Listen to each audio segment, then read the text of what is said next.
Seventh one, write a Python program to remove the intersection of a second set with the first set. Okay, to remove the intersection with that. Intersection returns common elements between two sets. Okay, so I have to remove the intersection of the second set with the first set. Okay, so just like a difference, but we have to use this with intersection. Okay, simple.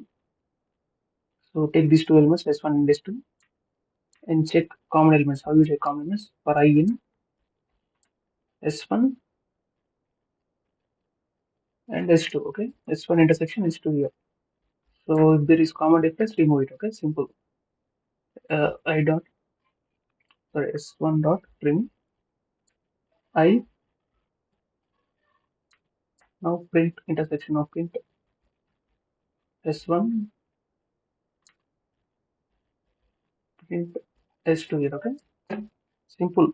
Instead of difference, we are doing intersection here. Okay, so common elements we are removing and also returning the first set here. Simple. Yeah, observe 0, 1, 3, 4, 5, 8, 2, 6 here. Okay, instead of difference, we are doing with the intersection this program. Okay.